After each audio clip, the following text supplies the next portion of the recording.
Hello दोस्तों, welcome back to YouTube channel RD classes. दोस्तों, जैसा कि आपने देखा इससे पहले का हमने जो प्लान क्लास 5 का इंग्लिश का डाला था उसमें जो भी आपकी चीज़ें इंग्लिश में थी फर्स्टली, इसलिए थोड़ा कन्फ्यूजन हुआ होगा समझने में। इसलिए यहाँ पर मैं बता दूं कि जो प्लान आपको तैयार करना है वो आपको कौन सी क्लास पढ़ानी है उसके अकॉर्डिंग करना होता है। जैसे कि आपको प्राइमरी में क्लास 3rd और 4th दी गई तो 3rd और 4th के, या फिर 3rd में इंग्लिश दी गई तो 3rd का इंग्लिश, 5th में मैथ दिया गया तो 5th का मैथ का प्लान तैयार करना होगा। अब चाहे टीचर बन चुके हैं या फिर आप प्रशिक्षण ले रहे हैं, बीटीसी कर रहे हैं, क्योंकि दोनों ही शिक्षक हैं। जब आप पीटीसी करते हैं तो ट्रेनिंग पे जाते हैं यानी प्रशिक्षण पे जाते हैं, तो जो ट्रेनिंग होती है उसमें आपको बच्चों को पढ़ाना होगा और टीचर को भी पढ़ाना ही होता है। तो दोनों ही, आप भी टीचर ही हैं एक तरह से इनडायरेक्टली। तो इसका मतलब क्या हुआ, इसका मतलब ये हुआ कि जो टीचिंग प्लान है वो सबको तैयार करना है। तो आज हम जो टीचिंग प्लान यहाँ पर 7 इसलिए लेकर आया हूँ, पहला फर्स्ट हमने करा दिया था, आज 7 है। तो फर्स्ट में हमने आपको बताया था इंग्लिश का था, इसलिए आज हिंदी का है। और हिंदी का कक्षा 5 का ही लेकर आया हूँ। जैसे कक्षा 5 का इंग्लिश का था पहला और 7वां है, इसके पहले भी हम कंटिन्यू एक एक करके करेंगे।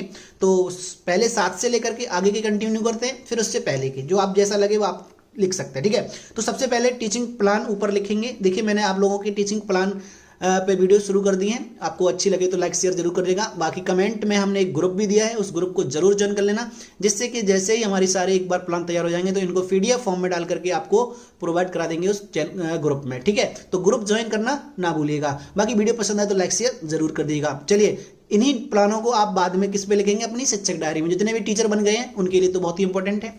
तो मानते हैं हम कि हमें क्लास 5 में एक प्लान पढ़ाना है, कोई पाठ पढ़ाना है, तो उसके लिए प्लान तैयार करना है।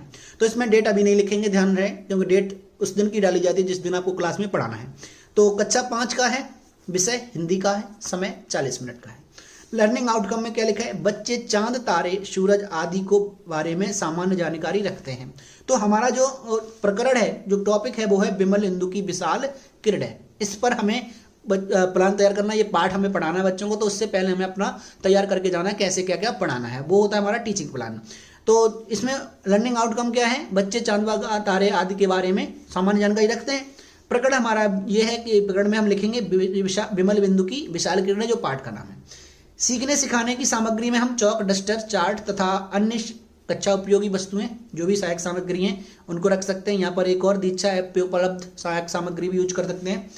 अगला, सीखने सिखाने की प्रक्रिया क्या चलेगी। सीखने सिखाने की प्रक्रिया में पहला चरण, ठीक है, तो क्रमांक यहाँ पे लिखेंगे, कौन सा क्रमांक में फर्स्ट सेकंड इनको डाल सकते हैं। समय 5 मिनट का रहेगा शुरुआत में, क्योंकि शुरुआती चरण, जो प्रारंभिक चरण होता है, उसमें हमें बेसिकली बच्चों को पुराने ज्ञान, प्रीवियस नॉलेज पे जोड़ना होता है, कितना वो जानते हैं, इसका आकलन करना है। आकलन के तरीके, बच्चे ध्यानपूर्वक सुनते हैं और प्रतिक्रिया देते हैं, मतलब आपके जो क्वेश्चन। तो सबसे पहले शिक्षण की शुरुआत में टीचर जब क्लास में जाएगा तो क्या करेगा, अध्यापिका या अध्यापक बच्चों को कुछ चित्र दिखाकर प्रश्न करती हैं। कुछ चित्र दिखाएंगे, बच्चों दिन में आसमान में क्या दिखाई देता है, ठीक है, रात में आसमान में क्या दिखाई देता है, इसके बारे में, क्योंकि बेसिक नॉलेज लेनी है, बच्चे कितना जानते हैं।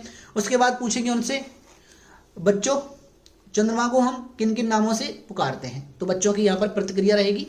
उसके बाद दूसरा, आगे हम जो करने वाले हैं वो देखिएगा, बच्चों क्या आप विमल इंदु की विशाल किरणें नामक कविता के बारे में जानते हैं। बच्चों आज हम विमल इंदु की विशाल किरणें नामक कविता के बारे में पढ़ेंगे। तो ये रहेगी आपकी शुरुआत के 5 मिनट का कार्य, बच्चों के बारे में पूछना और उसकी जानकारी लेना। चलिए, अब शिक्षण के दौरान, अब आप शिक्षण प्रक्रिया शुरू करेंगे। अध्यापिका या अध्यापक कविता का हाव भाव के साथ सस्वर वाचन करेगी।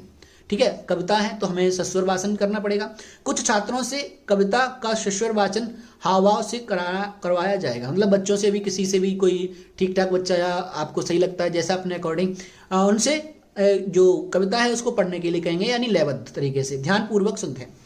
गतिविधि क्या रहेगी, अध्यापिका बच्चों से कविता से संबंधित चित्र बनवाएगी तथा उनमें रंग भरवाएगी। तो ये बच्चों की एक्टिविटी हो गई क्लास में। शिक्षण के बाद क्या होगा, अध्यापिका बच्चों से कुछ प्रश्न करेगी। ठीक है, प्रश्न कैसे होंगे, कभी किसकी किरणों को विशाल बता रहा है, इस तरह से क्वेश्चन पूछेगी। बच्चों से प्रश्न उत्तर करेगी यही। पर महात्मा को दयानिधि क्यों कहा गया है, इस कविता के माध्यम से बच्चे समझ लेंगे। उसके बाद ऐसे क्वेश्चन करने, प्रभु की दया की तुलना सागर से क्यों की गई है। ठीक है, उसके बाद गृह कार्य देना है बच्चों को। ठीक है, गृह कार्य के रूप में बच्चों से कहेंगे, नीचे लिखे शब्दों के तुकांत शब्द लिखिए, ऐसे बोलेंगे। जैसे कि ये गृह कार्य के रूप में, जैसे सागर गागर, इसका इंदु धूम माया लीला सभी बच्चे कविता कंठस्थ करेंगे।